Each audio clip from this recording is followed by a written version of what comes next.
నమస్తే అండి. నా పేరు doctor Raghu. Dheeran medicare hospital Emmiganur నుంచి మాట్లాడుతున్నాను.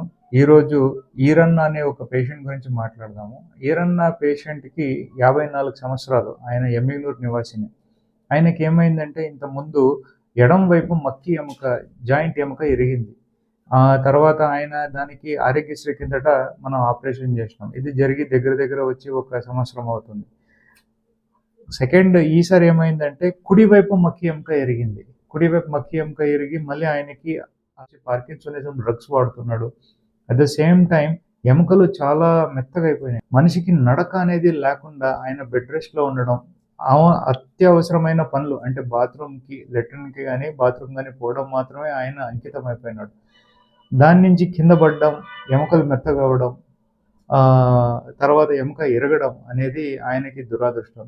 ఆయన ఇక్కడ మన హాస్పిటల్‌లో రావడం జరిగింది. ఇంతకుముందు కూడా వచ్చి సంవత్సరం కిందట ఇక్కడే మన ధీరన్ మెడికేర్ హాస్పిటల్‌లోనే సర్జరీ వచ్చి జరిగింది. ఈసారి కూడా వచ్చి మా మీద నమ్మకం పెట్టి ఆయన ఇక్కడ మన దగ్గర అడ్మిట్ అయ్యి, అట్లే వచ్చి మనకి కుడివైపు మక్కి ఎముక కూడా బైపోలార్ అంటాం. సిమెంటెడ్ బైపోలార్ ఆపరేషన్ చేసినాం.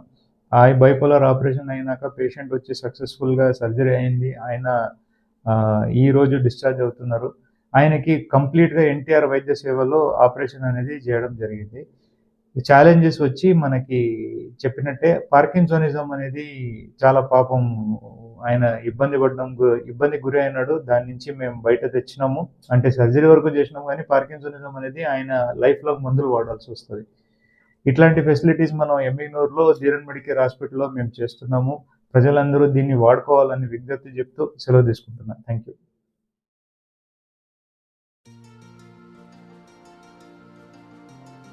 మా నాన్నగారి పేరు ఈరన్న.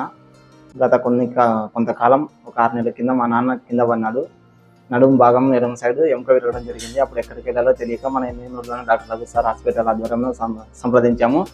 ఆయన్ని చూసి ఆపరేషన్ చేస్తే సెట్ అవుతుంది అన్నందుకు చేయించినాము. బాగానే సెట్ అయింది. ఒక 2 నెలల కల్లా మా నాన్నగారు లేచి నడవడం జరిగింది. బాగానే జరిగింది. తర్వాత వచ్చేసి మళ్ళీ ఇప్పుడు ఒక 4-5 రోజుల కింద మా నాన్న మళ్ళీ కింద పడినాడు. మరి కుడి సైడ్ మళ్ళీ ఎముక విరగడం జరిగింది. దానికి మళ్ళీ డాక్టర్ సార్ని సంప్రదించాము. ఇక్కడ చేసి ఇప్పుడు కూడా బాగా క్లియర్ అయ్యి నడవగలుగుతాడని అనుకుంటున్నాము. ఇలాంటి సదుపాయాన్ని కల్పించినందుకు మా డాక్టర్ సార్ గారికి మేము ధన్యవాదాలు తెలుపుకుంటున్నాము.